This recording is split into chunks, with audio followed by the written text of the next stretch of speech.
Alana, how are you, sister? Hello. Yeah. I'm great. Good. Good to see you after all this time. Been I'm sure you've had a very interesting journey since we parted ways in Melbourne. Yeah, So it's we been a were, while. yeah, raising vibrations in the botanical gardens. Yeah. So yeah, I'm very excited to have you here on my podcast, Healing with the Homies, and I'm sure my listeners are gonna have plenty to take away from this episode. So yeah, we're friends. We crossed paths in Melbourne, Australia, through Reiki, some mutual friends who are on the same interests, and then yeah, we connected, did some healing. So why don't you maybe tell a little bit about yourself, guys, and who Mm, you are, what you do. yeah. So I'm super happy and excited about this journey with you. Mm. So my name is Alana Una. I am a yoga practitioner and woman medicine and dancer. Um, I believe I have a lot of skills in my harrow Yeah. and and yeah, I won't say everything that I am interested about now. But there is so much things to Mm. share about my journey and how I came to collect all the species of myself. But I will start in Australia where we met, and that Mm. was where my great awakening starts. Mm. Um, and we met through Reiki, yoga, and meditation, and that was the beginning for me of the journey. Mm. Beautiful. Yeah, because I found we used to do some classes. Well, you used to hold the yoga classes. Well, it wasn't just the yoga. What I found beautiful. It was your energy, like that fiery passion you put into your healing. So once the yoga was finished, what I found was beautiful. The energy work. I don't know if it was any particular method you were channeling, if it was Reiki in particular, or just what you have within. But like, wow, I was gone. I was gone during the sessions. Like, I mean, sometimes you'd have to wake me back up. I didn't know, not asleep, just in a deep, deep, deep space of calm, no mind. It's beautiful. So Yes, and if you yeah. remember, the place was really special to me. There was Mm, this ancient tree, I believe 150 years old, that mm, was holding the space with me, and we had a really special relationship. And I've choose this place on purpose, and then from that point, everything unfolded perfectly. And mm. yes, this energy that was coming through me was already the connection between my higher self and my little self. Yeah. And I I had this massive awakening through the trust that was within me. And after all the session and yoga or meditation or breathing session, I really wanted to bring everyone together with the same energy field. Mm, And when everyone was lying down, that was the moment for me to speak truth and to just let any words coming through me and any energy and movement and dancing and whatever will come through, I will trust that. And that was always super, super beautiful. So I'm so grateful for you and for the connection that we had in this moment of time, because that was for me a big turning point. mm. No, I'm glad to hear that for me too, because I remember it was the first time I had the opportunity. You helped me to teach some breath work. And it was my first time to teach a class. So I was a little bit timid and a little bit shy.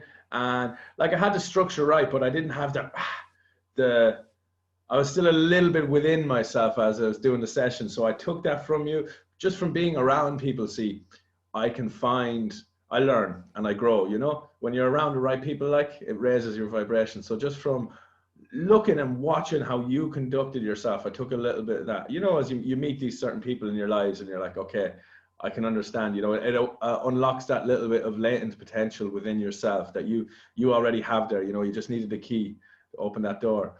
So yeah. Yeah, the reflection. And you gave me a beautiful Reiki session on these days on this park. And that was really special too, you know. I was opening up to Reiki and to symbols and to energy, and you gave me this beautiful session, and I felt this deep trust between you and me to dive into my bodies and to clean and heal and stuff. And yeah, I remember this full awakening through this journey with you. So yeah, just nice to Nice. exchange energy, you know. Absolutely. Yeah. Yeah. All about the exchange, isn't it? How it works. Like lentil. I miss lentil now. Pray for Those lentils, I flavor can't lentil. say. Those Yeah. those veggie burgers or the lentil burgers, amazing. Bless the veggie burger. Mm. So yeah, as well, I remember you telling me about Byron Bay. And there's a powerful feminine energy there with the amethyst stores that are underneath um, that town. So yeah, you had quite a shift up there as well, didn't you? Yes, actually, that was 2 years and a half ago now in Byron Bay. Um, when I had my epiphany, if I can call this like that. And from that point, my entire world completely dissolved and shifted and moved, and yeah, I was starting, you know, to take something to clean the window of myself, like Yeah. little bit. But why in Byron in particular?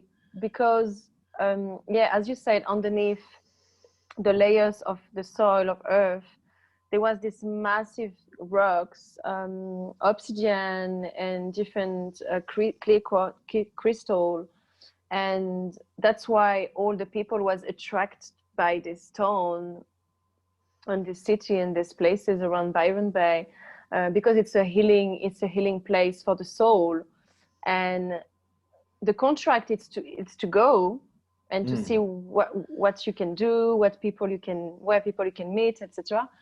And the deal is to not stay longer. It's to stay as you need and to heal part of yourself and then go back on your journey. And what happened in Byron, there is this beautiful, amazing healing energy, but then there is like people that stay stuck for too long and then that forget their purpose of healing journey. And I've stayed there for a little while, and then I got back on my way to Cairns and then go back to Melbourne and then Tasmania. And the next year I received the same call, you have to go back to Byron. And I was like, okay. And then I stayed for 6 months and I did like a full healing course journey and yoga journey, etc. And then I received the call to go. That was my time. So I got back to Melbourne and Tasmania.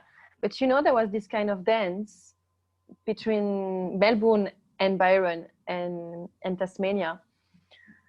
And I believe this is really important to acknowledge that the power of Byron and Mullumbimby and Brunswick Heads and like all this area, it's really potent. It's like, it's full power. Yeah. And sometimes if we're not strong enough, we are tested every day. And if we don't have the tools yet, we can just go back to illusion really easy. So Byron, it's a really big teacher in this world. Australia is a big one for sure.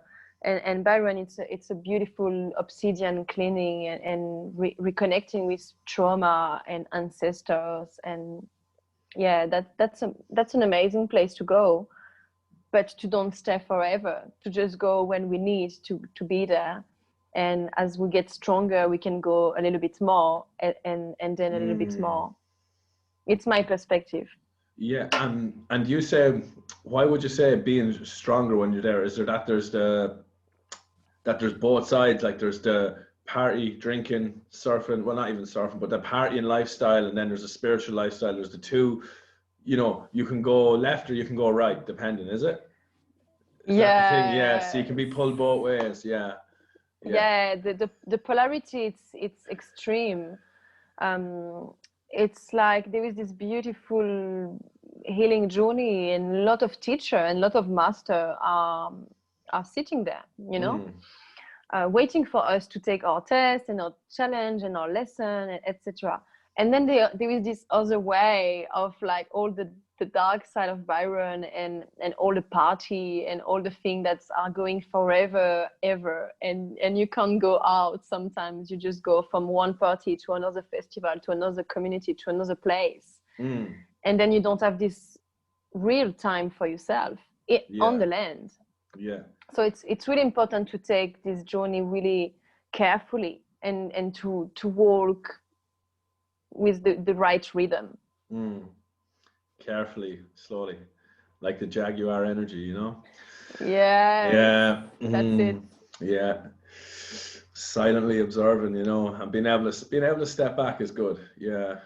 It was interesting for me because I was having such a good time in I found that duality happened for me quite a bit in Melbourne as well, because you know, you can party 5 days straight as well, or you can spend time with some nice people even by yourself in a beautiful area. And you know, I love the botanical gardens like yourself. I was drawn there every day, and just to sit and by myself and meditate, I had some of the most beautiful experiences in that place.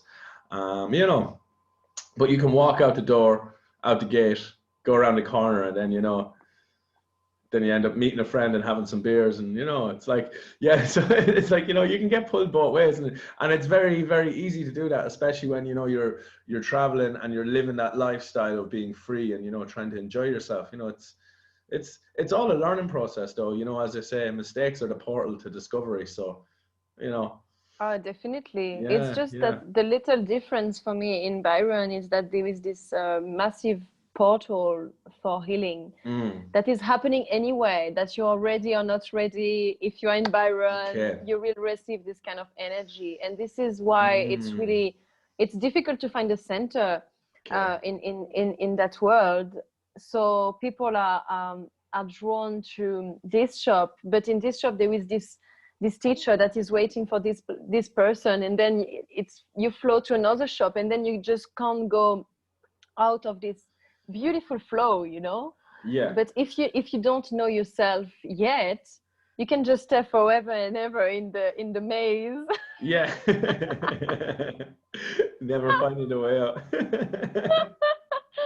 No, I mean it's just a metaphor to explain that Mm, that's amazing, and I love this place, and I'm so grateful for all the spirit and all the people and the ancient people that I've met there.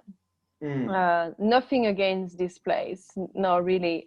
It's just that we need to understand as well yeah, the full spectrum of this place, not only the party or the healing or the yoga center. No, just a little bit further than this, and acknowledge, yeah, the indigenous people that live there for a long time, and that did a lot of ceremony, and that's like they've been walking to sacred place, and that are still sacred for them. mm, mm. That's I've a few questions in terms of the Aboriginal or the Indigenous people of Australia. So I guess I'll start with the first one. Where did you meet them? Was it in Byron or? So the first one was in Melbourne, in Fractangular. No, not in Fractangular. That was in a festival anyway. Okay. And yeah, I was working in this festival. I was making food and selling food for Mm, people, vegan food. And I remember that I was flowing around, and there was so many workshops and beautiful tribe playing music. And this guy was really intriguing me. And I was like, whoa, he's playing didgeridoo. And that was just the beginning of my journey, you know, with plant medicine and music and healing and didgeridoo. mm, And when I connect with him, I realized that he was hosting a workshop. So I just lay down, close my eyes, and he took us on a beautiful, wonderful journey, like really powerful. And that was the first connection where I could stand up and walk to him and be like, hey, blessing, like, you amazing, I want to know more, can we have a chat one day together, etc. And eventually I reconnect with him in Brunswick Heads, and he was from Brunswick. He was living around Byron. Oh wow, yeah. And so in terms of lessons, what I guess even saying lessons might be a poor way of phrasing the question. What their perspective on life, you know, as an Aboriginal person, how do they see the world? You know, what's their main tools of living? Yeah, that's an amazing question. I love it. So I was really curious. So I've asked many questions. Yeah. And the answer that I'm gonna give, it's something that they've been sharing with me. And I don't say that's the original truth of all the indigenous people from Australia, but of the one that I've met so far, which is 3 of the mentors that I had in Australia for this whole time, that are living, 3 of them around Byron. And yeah, when I asked the question, how do you call Earth? What is for you like the difference between this tribe and this tribe? And what is your purpose here? And all of this kind of stuff, you know? I was really surprised because I won't say I was expecting something woohoo, but I didn't think, by the time, I thought that every culture and every people had their own word and thing to explain what is happening and who is her for them, etc. And my surprise was that for them, we are all one collective. And they said to me, you call Earth as you want, as you wish. It's your point of view, okay? And then there is no such a thing as the tribe from the north or the tribe for the south or the tribe for the east. There is only one tribe, which is the human race. And then according to where you are in your heart, you can see this whole picture, this big picture. Or you can see still separation from the people of the north and the people of the south or whoever. And their teaching was that if you are in the center of your heart and that you are connected with your truth, there is no such a thing as different people. And they was treating me as part of, you know. So because of that, I realized that I was sitting in my heart, and that's why I could connect with them and I could share. But then I was like, oh, if I am ready, and like right now they are walking on the street and these people can access to their knowledge, right? Who are the people that are going to be with them? And sometimes during night I will find them at the beach or wherever, and they will be with people from age of 5 till 75, and everyone from white to brown to no colors, you know, no culture, no flag, no nothing like this. And they was only teaching the story of the heart. That if you are in your heart and if you walk your truth, you are my brother and my sister. I guess it's just make me think of that realization when you understand that we are, you know, human beings living we are spiritual beings living a human experience, that we are soul, we are more than what we think we are. When you understand that and you feel it and you know it, you know, it breaks down the boundaries. It stops you from judging, stops you from, you know, creating divides between other people because of, you know, age, race, location. You know, it's like a lot of us we're conditioned to have a filter, you know. It's like a filter that judges and keeps people away based off, you know, this criteria we have in our head. Or, you know, maybe some people see it from a financial side, or this person doesn't have this car or doesn't dress that way, so, you know, I can't associate with them, you know. But when you see it, that we're so much more than this flesh and blood and this physical thing, you know, and that does come from, I feel like it comes from the heart space, absolutely. And it's like they say as well that we have 3 brains. We have the brain in our head, which is a tool used for, you know, logical, practical applications. It has its place, but that's the dominant brain in Western society. Whereas we also have a brain in our heart that feels, loves from compassion, you know, and then one in our stomach, you know, for eating, feeling. And so, and I correct in saying this is some lesson I've learned from some people who spend time with Aboriginal tribes, that we're in the wrong heart. We spend in the wrong brain. We spend too much time in this one and not enough time in this one or in this one, you know. Yeah, and slowing down and taking that time to just breathe and realign your focus with here is it's a very, very grounding process. Yeah. And I agreed with everything you said, and the importance of the relationship with Earth, for them that's the only home. There is not such a thing.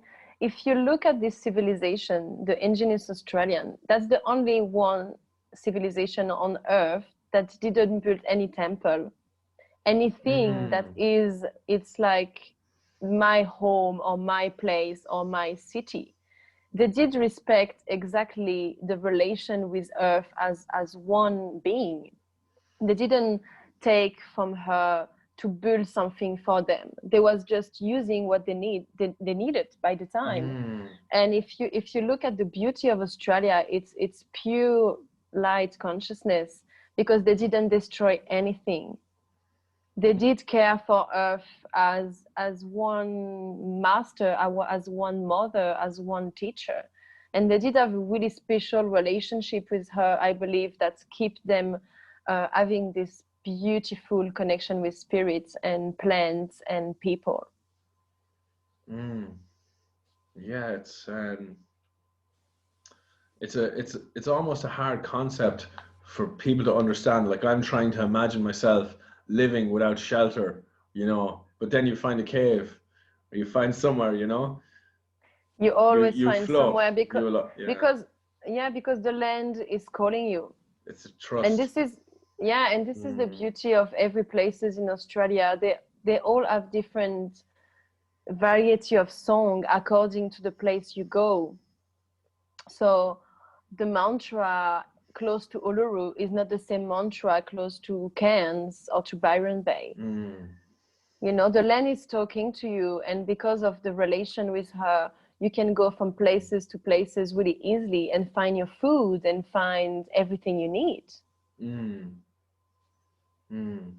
So while we're speaking about Cairns, have you been to Daintree? I've been little. Yeah. I wanted to go from living in a community space, and I believe I'm going to go back for that one day. But yeah, it's really special. It's really special. Yeah, the oldest rainforest on the planet. Yeah. Yeah. The waterfalls and the trees and the birds, like it's an incredible jungle. It's another world. I can only imagine. Yeah, I didn't get there. I will in the future when I go back. Yeah, there is all this platypus. Yeah. Swimming around river. Wow. And all these strange animals, and it's really wild, you know. Yeah. Still untouched. Yeah. Wow. And tell me then, with community living, did you spend any time on permaculture farms or on communities? Yes, and I would love to thank all my beautiful friends, brother and sister that been contacting me last year, and I've been going to community for a year. And yeah, I spent a lot of time in community in different lifestyle. For the first one, there was a permaculture one and a little community space where we could do all our workshop and our sharing around the fire. And that was kind of like a rainbow tribe for the one that's not the rainbow people.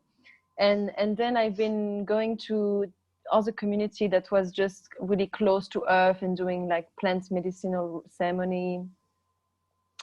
And and then I really connect with Tasmania, and I've stayed there in a community with horses and other community with rainbow people. And the journey of community was the most amazing year of my life. Yeah. I'm so grateful for Beautiful. that.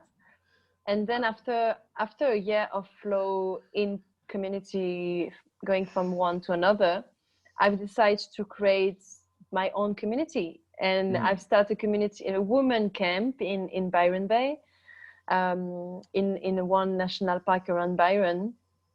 And I've created this women's camp in the intention of reconnecting with all the sisters and all the women that wanted to know themselves and their body and their womb. And that was amazing journey, living this dream with sisters. Wow. That's beautiful. And Yeah. so how long did you how long was your community for? A few months or? Yeah, that was few Wow. months. Wow. And then I really wanted to open and close the space myself, as it's really important for me energetically.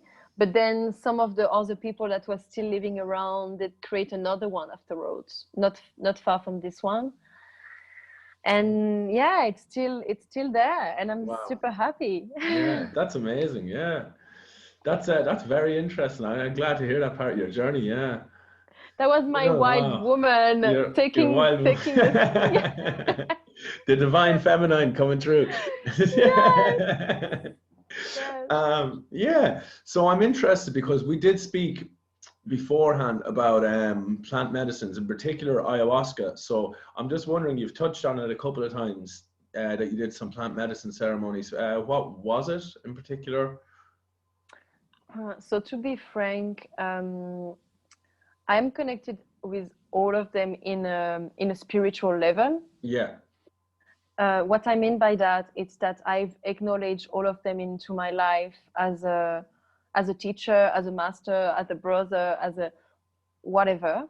But I didn't take all of them yet. So I've tried so far all the rapé ceremony, combo ceremony, mushroom ceremony, sweat lodge ceremony. Oh, wow. I was really drawn to San Pedro ceremony, but didn't happen yet. And I believe there is a reason.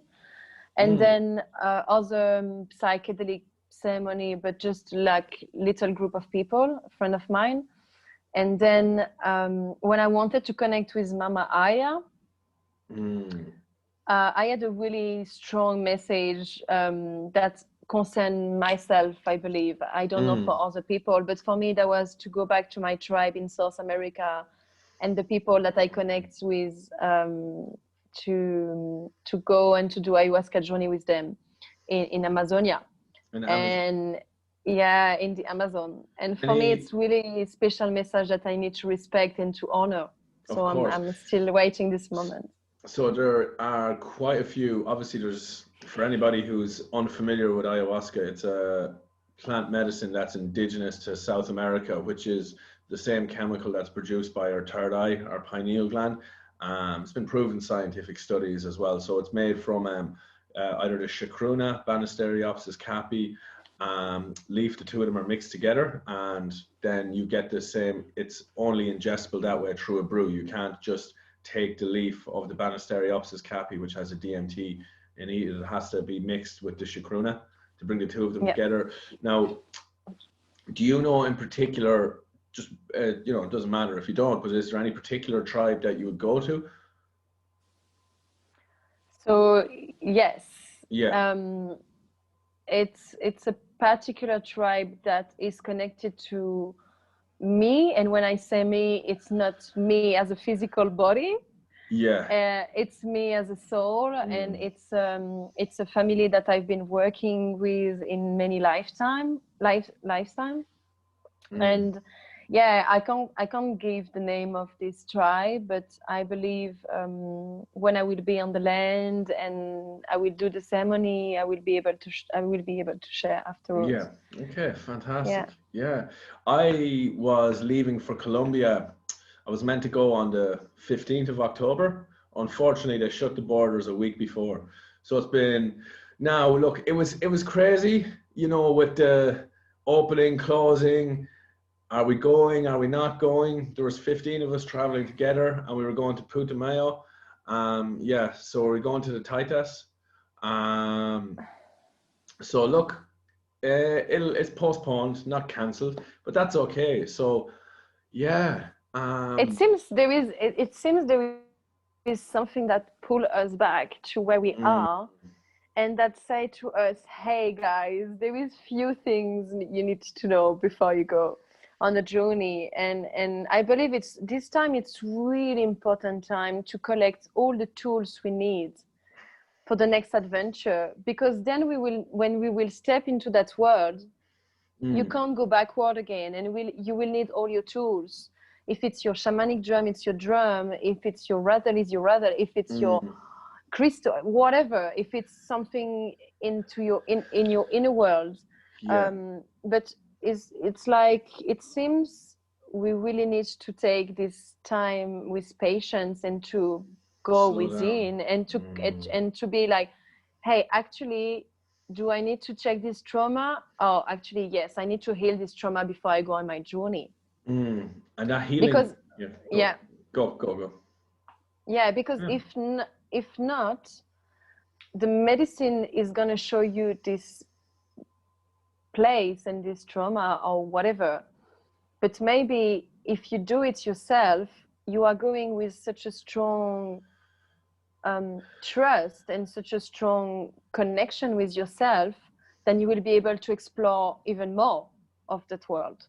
Absolutely. Now, I might actually share a little story. So, I am planning on, I'm going to do for my podcast as well. I'll only touch on it because I am going to go into detail about my experience. So, but what you said there is really resonating, and I feel like it would be nice to share that because I've had a living example of that.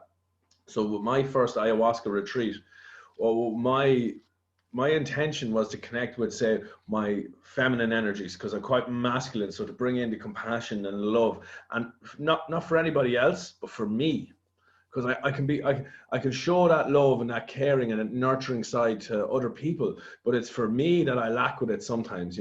I'm very serious with myself. I'm very much not so with other people. So it was about me coming in and realigning with that. Now, having studied and researched ayahuasca extensively, my understanding was that a lot of trauma comes up. However, I have, like you said, through journaling, through meditation, through breath work, and through how I live my life on a daily basis with the tools I have dealt with a lot of my trauma, especially losing my dad, dying in a car accident, my other father figure then falling and having a brain injury, who I, you know, leaned on him a lot for guidance and, and for someone to be there for me whenever in life. And I always had him there, and I looked up to him so much. And he came into my life a year after my dad passed away, and was there up until 22. And then when he had a tragic accident, and he's still alive, but he needs help. So for me, that really, really, really hit me hard. And I felt guilty because I grieved more for him than I did for my father at a younger age. And so with my ayahuasca experience, I went, and the message I got was, you are always looking for a difficult experience. You are always looking and pushing, go, go, go, more, more, more. And it's like, this weekend is about loving yourself. It's about being proud. You've had your heart broken 3 times, and you still stand strong, and you're still helping other people, and you don't turn your weakness into you don't use your pain to play the victim. you use it in a positive way. So, you know, celebrate, enjoy, have some fun. And it's really injected that into my life. But it was, as you said, I was able to go very high in vibration in my first experience. She's like, okay, now we're in the third dimension. Sing these mantras. So I would chant. Okay, now we're in the fourth, and I'm feeling this beautiful love in the fourth dimension, just pink, feminine, fairy, love-like energy. And then, okay, sing a masculine mantra. And these mantras were channeled to me through other plant medicines. So then masculine is like, way, way. And you're holding space for the other people in the room was the message. Now you're helping other people heal. You're helping other people heal. Up you go. It brought me to the fifth. And the fifth was more of a blue, loving, old, wise energy. So that my experience, yeah, that was my second ayahuasca ceremony, and I went that. I was guided and shown, taken by the hand, and like, okay, come on, let's go into these other dimensions. It's beautiful. So I'm not going to touch too much more on that because obviously I want to listen to you. But so just to touch on rapé and Cambo. So for anybody who's listening that's not sure what these two plant medicines are, so rapé is we would call it for anybody just to understand, it's a snuff. So it's a tobacco made from Nicotina rustica under a full moon by tribes from the Amazon, and it's set with intention to heal. And there's many various different types of rapé, and it's a very, very, very grounding spiritual experience. So when you do ingest rapé, either with yourself through a curape or through a tepi, which someone else does it for you. It's a long pipe which someone will blow up your nose, and then you sit and just be with the experience. But for me, rapé is one of the most beautiful tools I've had. And obviously, it's not like a drug. It's you know, nicotine, tobacco, medicine. But with the intentions, there's other stuff in it depending on the plant, the tree that's used. You know, they use different trees for a feminine rapé or a masculine rapé, and they all have their different energies. But it really is a beautiful tool. So, and then Cambo is from the Philobidusa. Oh, I'm messing his name up. It's from the giant monkey tree frog. I can't remember his scientific name. It doesn't matter. But that's another plant medicine. Can you touch on your experiences with Cambo? Because I'd love to share mine here, but yeah. Yes. Well, so many friend of mine was talking about Cambo, and I've seen, you know, all these dots on the shoulder or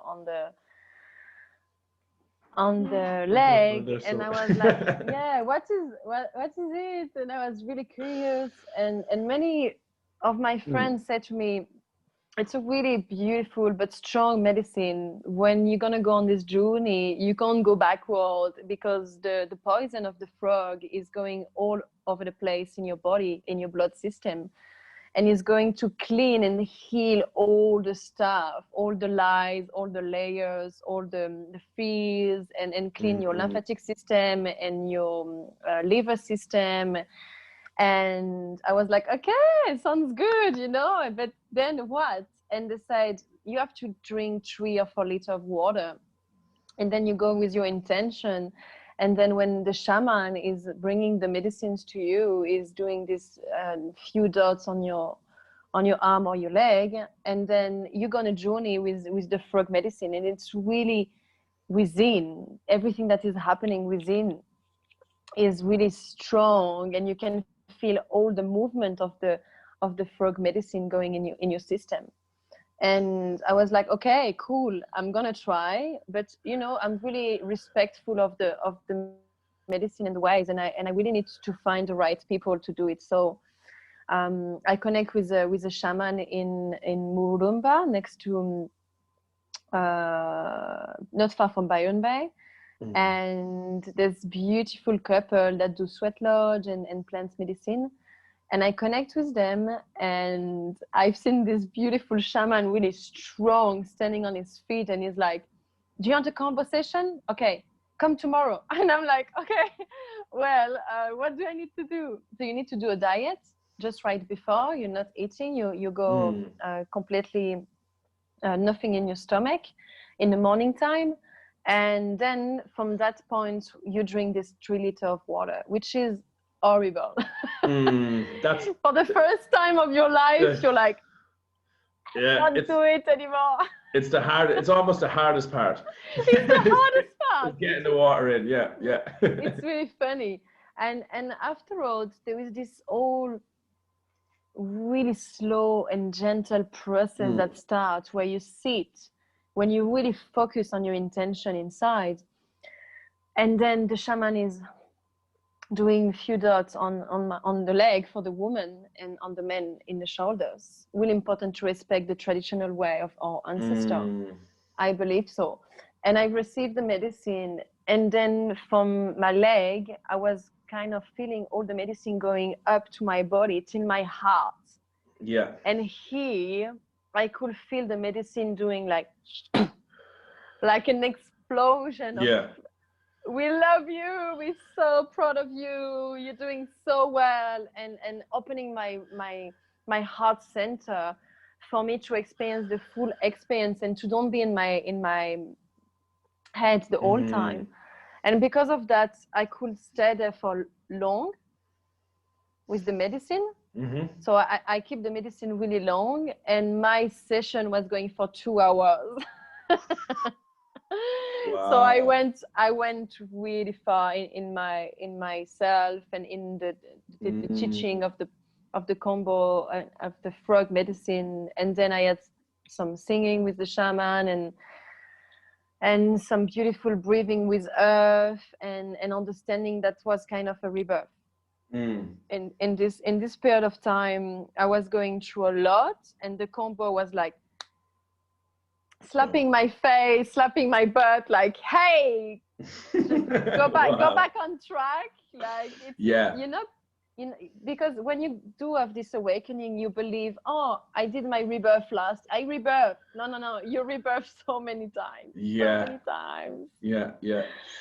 I was kind of thinking to myself, I was sitting meditating, and I started laughing one day. I was like, I must have a really big ego because I've killed it quite a few times and it won't go away. Just in particular. Like, yeah, my Cambo experience was I purged very quick. And a guy said to me, he's like, I immediately, I didn't want to resist. I was ready, but for whatever reason, I got up.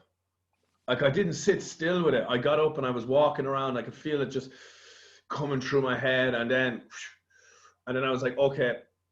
Once it fully was in me, I lay down and I got the purge out. Beautiful purge that was needed. All the toxins came out of me, and I was in a little bit. I was in a little bit of a dark space when I first did Cambo. I was, after being on a really high vibration for a long time, and then I had a bit of a lapse. And for a couple of weeks, I was isolating myself. I wasn't getting out and socializing as much. And look, the way things are this year, that happens. It's a crazy time to be alive. And it was just, I was putting myself into a little box. I was going back into my little safe space and not putting myself out there.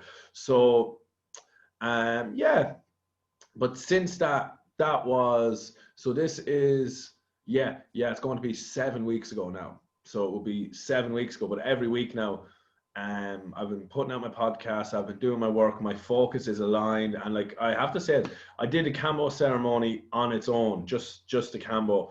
And so I can, pinpoint that was the catalyst for where I'm at now. Obviously, the potentials within me, my ideas and my intentions for what I wanted to do were there. But like yourself, boom, the Cambo just clears it all out, and it allows you the way to just go forward without, doubting yourself and second guessing. It's amazing. Did you get, sorry, I'm running a bit fast. Did you get vision?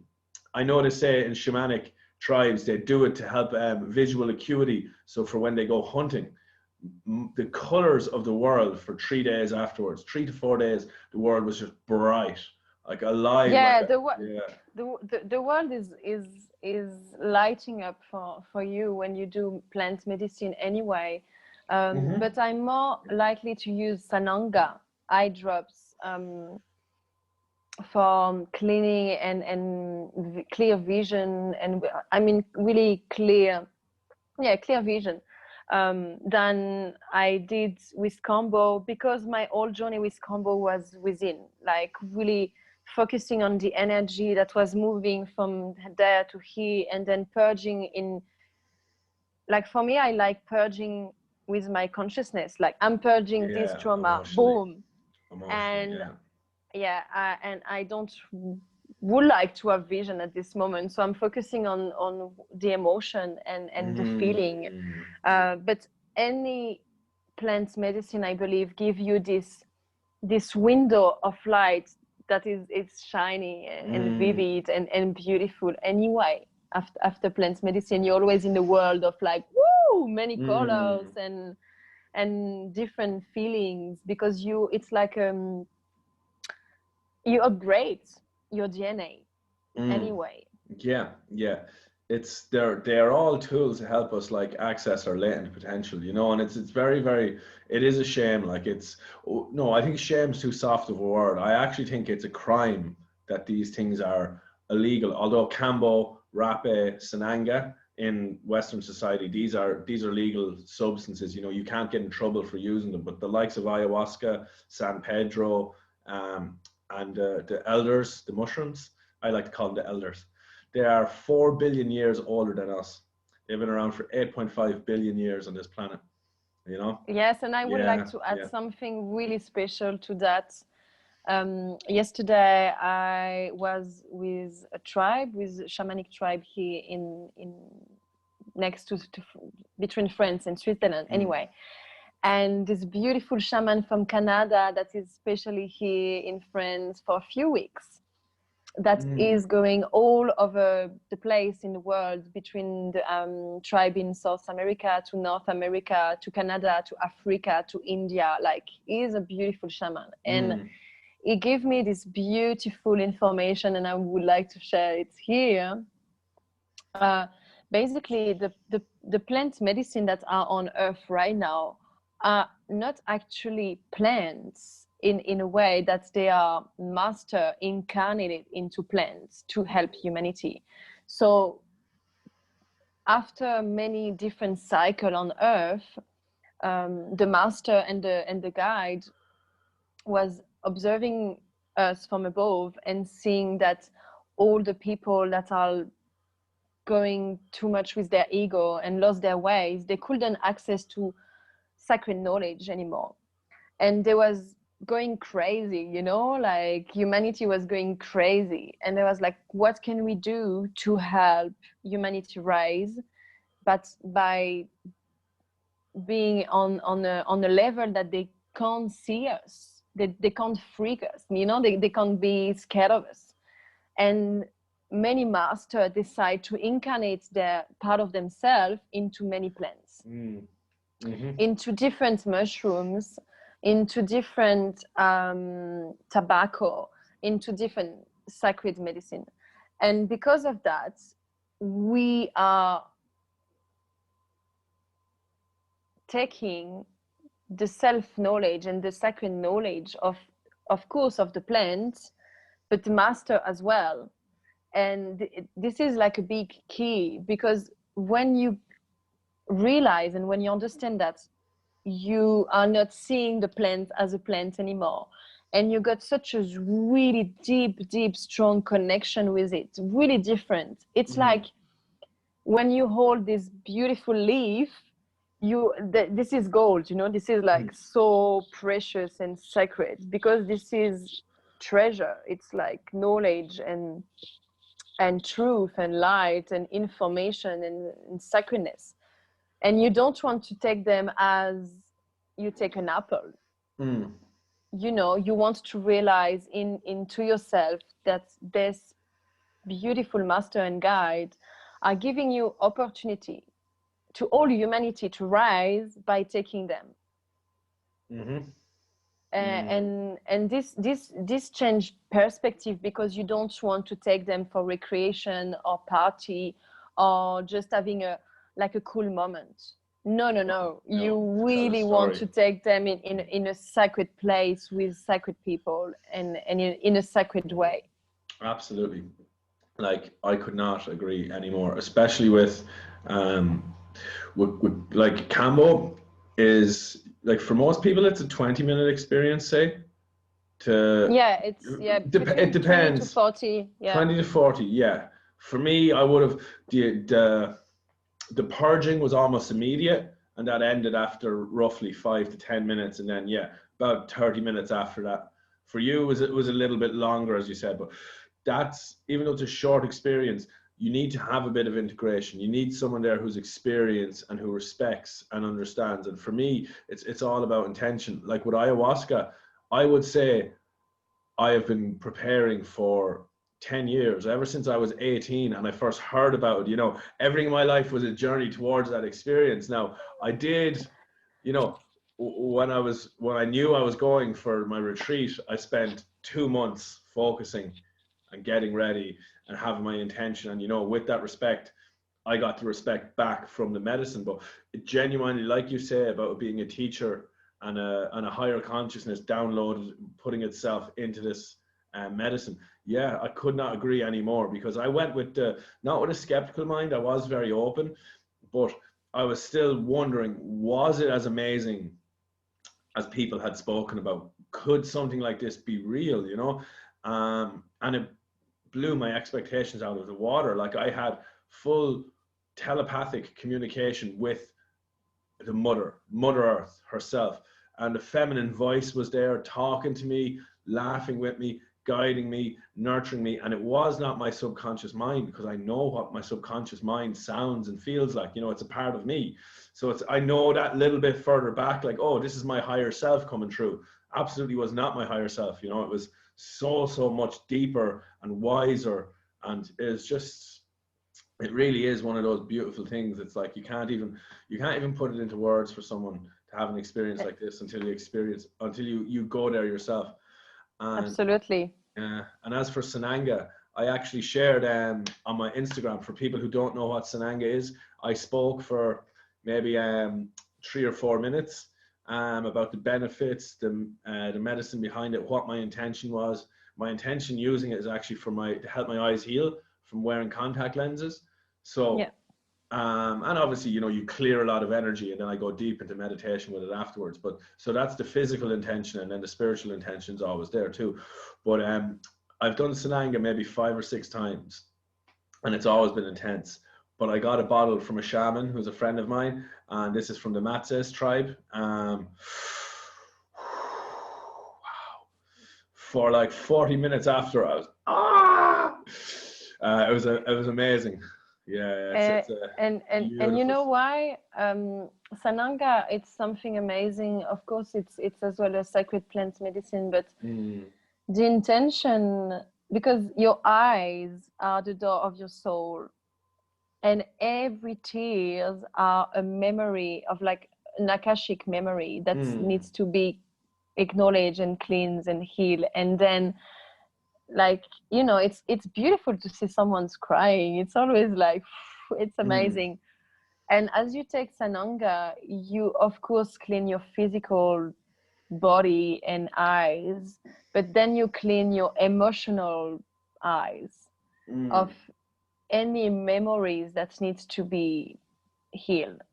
And it's always a beautiful experience to be with the pain, but then to love with the pain. I don't know, like to be one with this moment. I believe this is a key Absolutely. as well. Yeah, that's it. I embrace it. I, as soon as I can find the space to laugh and smile, I will. Yeah. It might take 30 seconds there, while I'm dealing with the burning, and then as soon as I do, I'm so grateful. It's from the outside, for someone who might not understand, to see it, they're like, wow, no, never. But it's when you understand the healing benefits of something like that, it's in particular, why I say that is because a lot of people, friends, are like, you're crazy. What are you doing? And I'm like, you just don't. It's okay. You just don't understand. you know, and that's all okay. But wow, yeah, I know, I'm very grateful for that, for Sananga. It's it really, really, really does have, it has its benefits. It has its place in the world amongst the other plant medicines. Yeah. Yeah, all of them, even the tea plant, like all the plants, they are all Mm, masters, and they are all on earth, growing from the ground and the soil with all we need. mm, It's all on the soil, on this level, on our level, on our human level, you know. mm, It's all growing in front of us. All the beautiful foods that can heal your body and your mind, all the plants, all the trees that you may need to warm yourself. Like, it's all on this level. It's all accessible for anyone. You know, some of the people that said, yeah, to be spiritual, you need to see the invisible world and to see all here. And I'm like, actually, no. mm, It's all in this dimension as well, and this is why it's accessible for anybody that is ready. mm-hmm. Yeah. It's like the gifts are right here under your nose, you know, right in front of you. Yeah. Yeah. Always, wherever you go, nature is around you. Mm, All the keys and the codes and the information and the sacredness of the place are all here. mm. And that's it. These things, they bring us back to being able to enjoy life minute to minute, like day by day, rather than having to, you know, they're not an escape.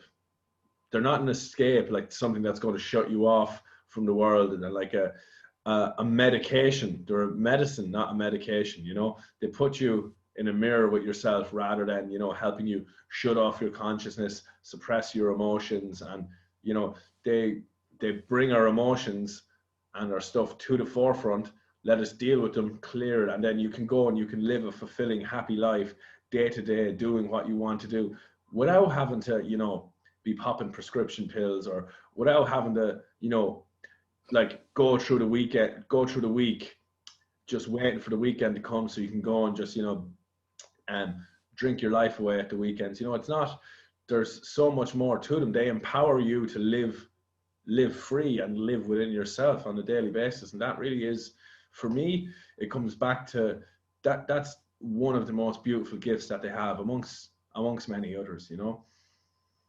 Mm. Aho. Uh-huh. Yes, I hear you, and Mm. I see your light and your body and all the cause and everything that you've accomplished in this moment. You know, it's Mm. all around here and in you. And this is why the medicine is so powerful, because when you got to this point, you're not only healing yourself, you're healing 7 generations before and 7 Mm. after, which is like many souls Mm. and many people Mm. that's been trapped here. And then you heal part of Mother Earth, helping, assisting, guiding, and so many different like possibility for you. And people can tune into your energy by just being around or thinking of you. And this is the magicness of life. um, when you stepped into that world, so many of my family, they're like not ready at all for any plant medicine, but by just Mm. being around me and tuning into my energy and being curious, they're Mm. already, you know, taking something from that. Mhm. Mhm. And there is no one to force. Everyone is going on his own rhythm, and it's Yeah, super important to respect that as well. As absolutely. every plant and every trees and every flowers, they got different rhythm, and we are the same. We are Yeah. the reflection of that. So yeah, I acknowledge all my brothers and sisters that are walking on earth, Mm. to get where they want to go, even Yeah. if there is no destination, and to realize that we are all doing our best in any Mm. moment, Absolutely. Yeah. and being okay with that. And this is a big lesson from the plant medicine, and I'm so grateful for all of them. Yeah. Yeah. It's that was beautiful. That was a lovely little tangent. Yeah. Absolutely. It's like you can only play the hands you're dealt, you know, and in you know, for me in particular, my journey, I only had certain tools to deal with what I had, you know.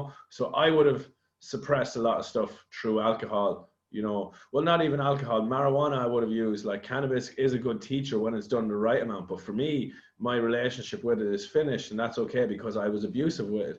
But I needed it to help me at that time. But then I took it too far, you know. So for me, particular, and but I learned from that as well, you know. And then for me to be free and to be able to not have to lean on anything is one of the most beautiful.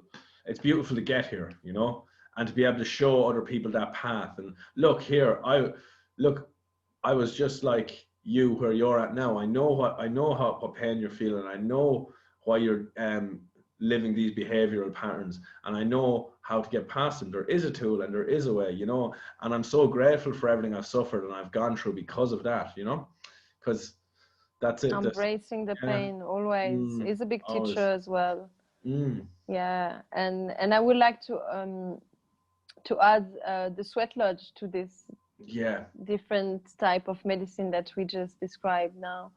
And I'm gonna do one in 10 days in Switzerland with a shaman from Switzerland and trying new ways, you know, Mm, even if it's always the traditional ways that is respected from the Lakota people, the Amerindian people from North America.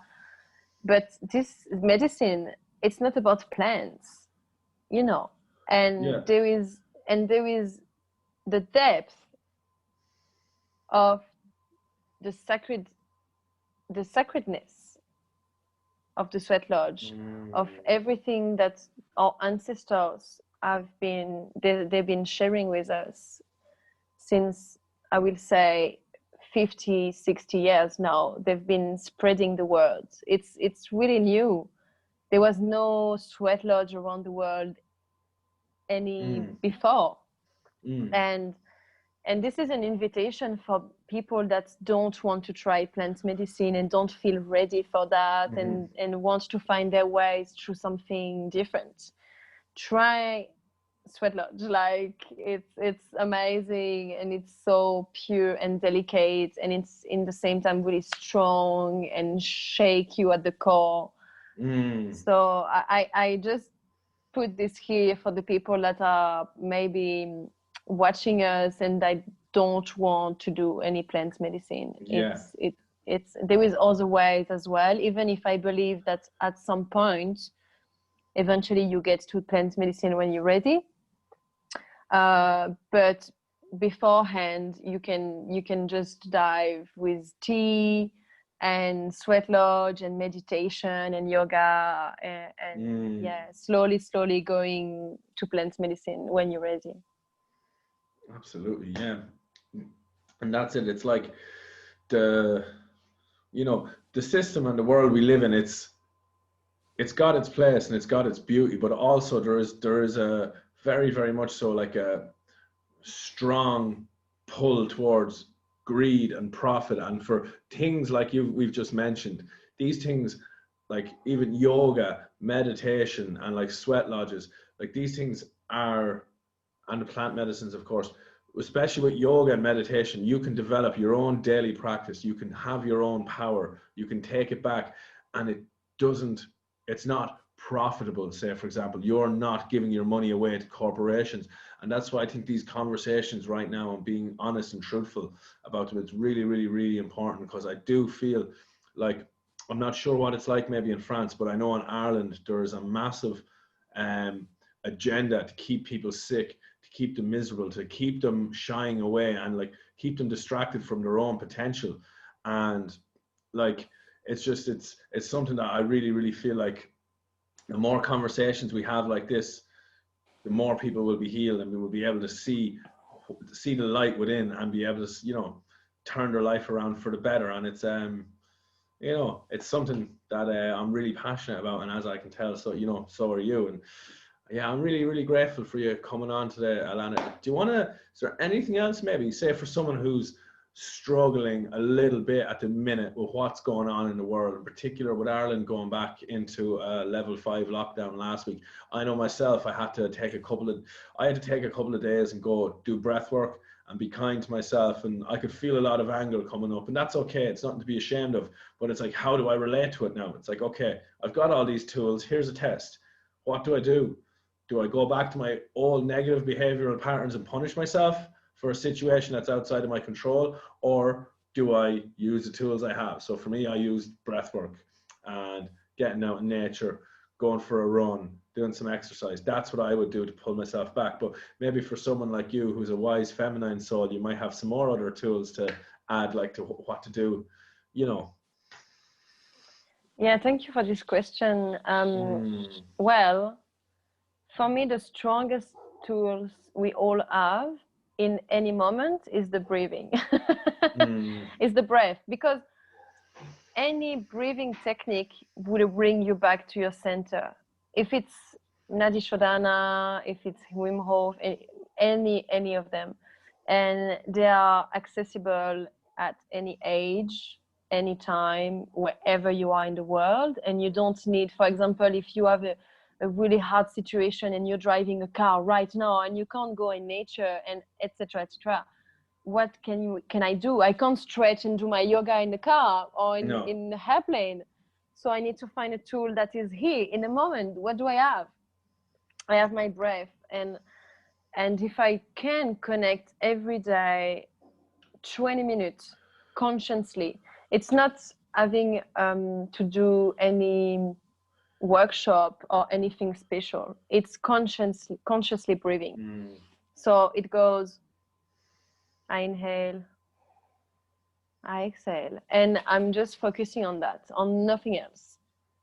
And this will calm down all your nervous system and the stress, and this will bring you back to your body. So all the panic and the red flag, all around will just calm down, and you will just bring everything into peace, into yourself. Because the breath, it's the connection with your divinity, with all you are. And this is beautiful what you do, Adam, and I'm so grateful for that, because I love breath work, and I know that can help the world so much. Any human beings, when we born, we know how to breathe, and we just need to go back to this breathing.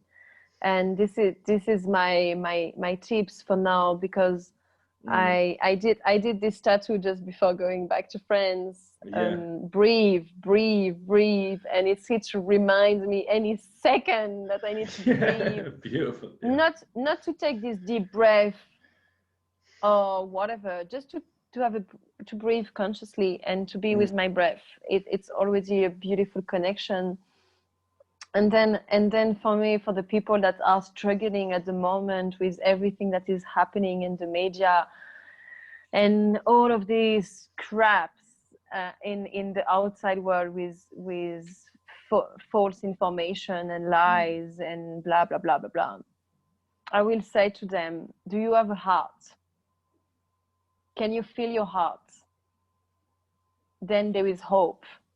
If you can just feel your heart beating, you're not alone. Everything is beautiful, and you just have to go back to this center and to feel that your heart is beating for you. You don't have to think about, and it's beautiful. It's always here to support you and to remind you that you are divine.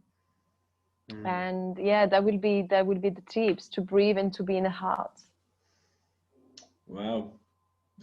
That was lovely. Alana, thank you so much. I think that's a perfect place to finish up on, because wow. Yeah. Again. Thank you so much. Okay, I will see you soon, sister. Thank you very much for coming on. Have a wonderful day, and enjoy your sweat lodge next week. Yeah, thank you so much. Definitely do this again. Oh yes, I will. That will be lovely, and I wish you all the best on your journey and everything you deserve. And yeah, I see you soon. You too. Big love. Big love. Yeah. We'll leave it there.